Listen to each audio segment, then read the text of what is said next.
Hello everybody, my name is Alma Muller and I'm here to present to you my research on Anton Schindler, erstwhile secretary to an early biographer of Beethoven. Schindler was born in Moravia, 20 miles north of Olomouc, in 1795, which makes him about 15 years younger than Beethoven. Moravia was part of the Czech lands that were attached to the Habsburg dynasty that ruled Austria from 1282 up to the dissolution of Austria-Hungary in 1918. Then these territories became Czechoslovakia, and then since 1993 they formed the Czech Republic. Schindler was the eldest of 12 children. He studied violin with his father, who was a local schoolmaster and a good musician. He was a choir boy at the Church of St. Mary's in Olomouc, which you can observe here in the picture. Then he decided to move to Vienna in 1813 to study law and took his examinations in 1819. He first met Beethoven in 1814 when he had to deliver something to him for Schimpanzig, but they were not really in close contact until 1820. During 1817 and 1822, Schindler was a clerk in a law office, probably Beethoven's attorney, and then he was employed by Beethoven's patron, the Archduke Rudolf. And then in 1822, he decided to abandon his legal career to become concertmaster at the theater in their Josephstadt. In 1823, he became factotum for Beethoven and described himself as a private secretary. During this time, Beethoven was very busy, so Schindler helped him to write, fetch, carry as needed, handle all his correspondence, did other tasks for him as managing monies, helping people who needed Beethoven's favors, arranging summer residency for him, dealing with the publishers, supervising the copyists, and many other tasks, even like household shopping. Since Beethoven was a little hard on him at times and often humiliating, but he was always loyal as a slave to a master.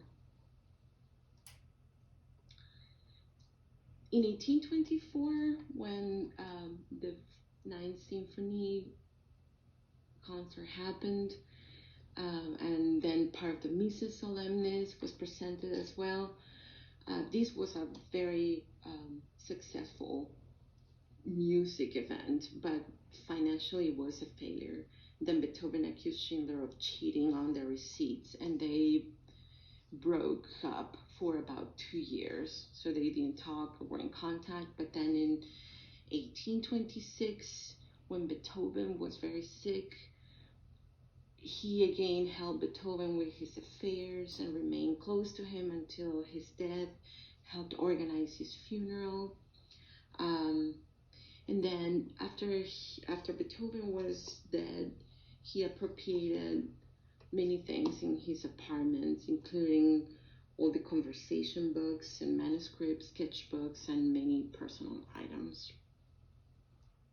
He spent the next 2 years with his sister in Hungary, came back to Vienna as a teacher in 1829, but then left again in 1831 to be the director of the music verein in Munster. In 1835, he became the director of music in the city of Aachen as the ideal man to establish the correct way to perform the Beethoven symphonies, but also there he made many enemies and requested to be released from his job in 1840. During these years in Aachen, he completed the first edition of the biography and was published in 1840. After he quit his job, he spent some time in Paris and returned to Aachen to be a private teacher again. Then he finished a second edition in 1845. And probably due to his lack of resources, remember he didn't have a job, he decided to sell the items that he had appropriated in 1837 to the Library of Berlin and accepted a lump sum payment, and then a yearly payment for life. In 1846, he turned over to the Royal Library a few autographed score sketches, letters, and 136 to 137 conversation books that Beethoven had used during the period of 1819 to 1820. In 1856, he moved to his last home in Buckingham near Frankfurt, where he worked on a third edition of the biography, and he published that in 1860.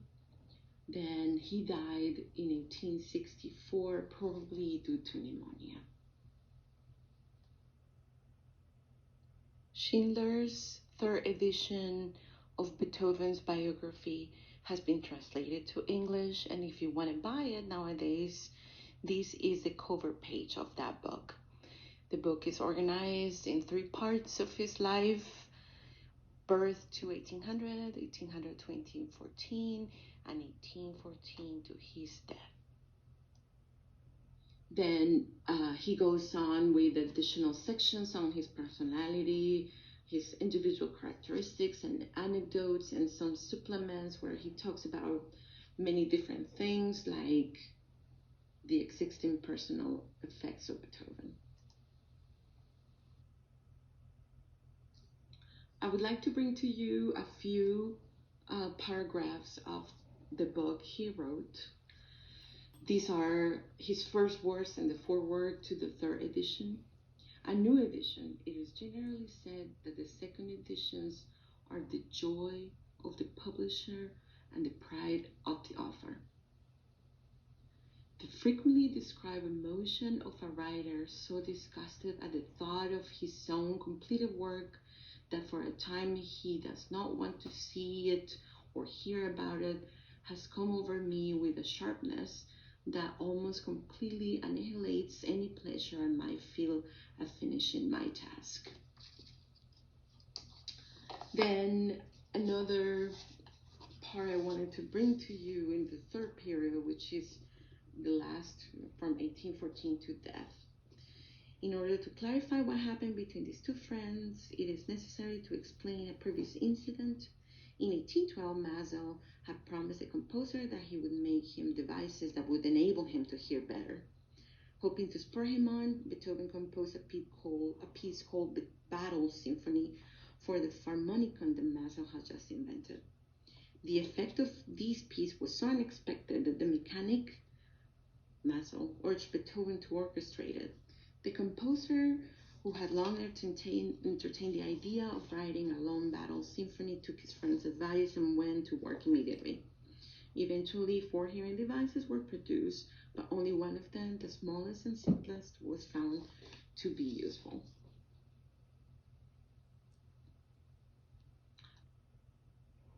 This here is a part of Appendix 5, Difficult Decision. This is the heading of the fourth movement of the last quartet in F major, opus 135, as well as the questioning motif of the grave Must It Be, and the answering motif of the Allegro, It Must Be. 2 explanations of these headings are possible, but we cannot know with certainty which of them actually prompted the master's serious joke or joking seriousness. We're only going to read the first one. That's a little amusing, if you ask me. In Beethoven's household, the housekeeper was given money each week. It was often difficult for her to get it at the right time, for the master was not to be disturbed at his work. Old Frau Schnaps used to stand at his desk, all dressed to go to the market, and wait until a chance or perhaps an angry look would fall on her basket. Then would come the question in various tones, sometimes even sung, Must it be? To which the old woman would nod her head or stamp her foot and answer, It must be.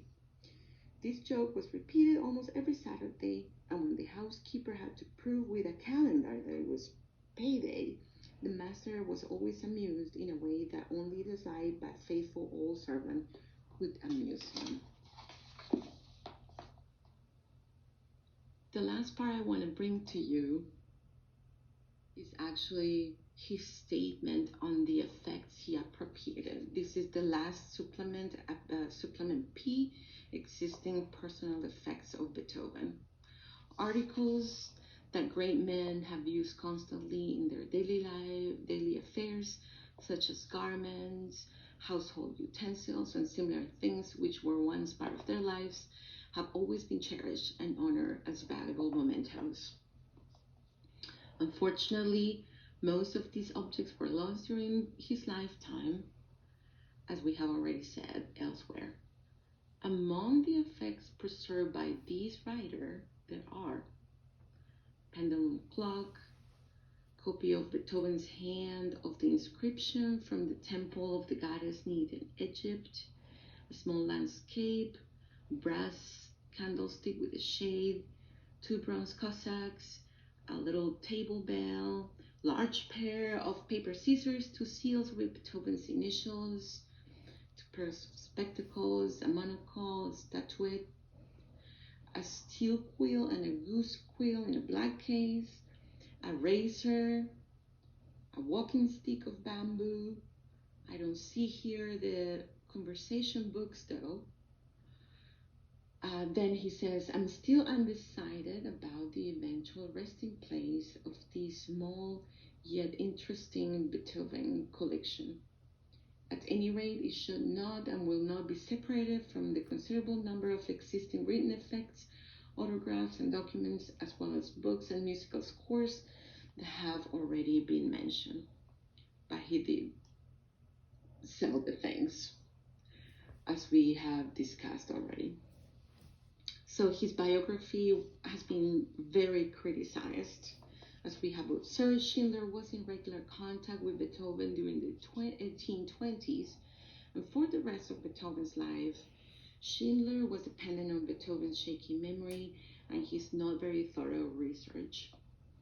After the conversation books were in the library in Berlin, the American Beethoven researcher Thayer examined them all and discovered several inconsistencies. So for many scholars, the biography's main weakness is that Schindler wanted to portray his personal involvement with the composer. Every statement of fact requires verification. The editor of this book, this translation of the third edition, Donald W. McCardle, included 413 explanatory notes about dates, facts, and other necessary precisions, which I'm going to bring you a few examples of. Schindler's date is in error. Schindler's memory again plays him false. Schindler's crammed much misinformation into this one sentence. Schindler's narrative differs in various details from the account of this episode based on some extent on court records. And in 1968, a Berlin team began to publish their own edition of the conversation books, and they were very meticulous on the methods they used for the transcription and annotation.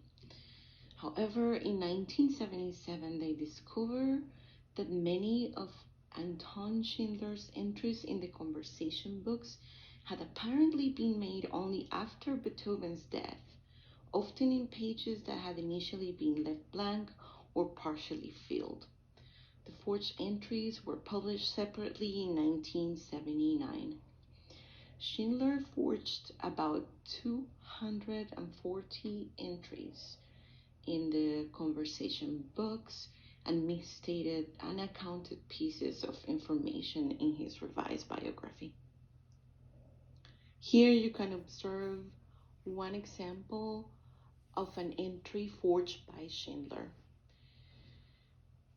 This team used 4 different kinds of clues to figure out what entries were forged.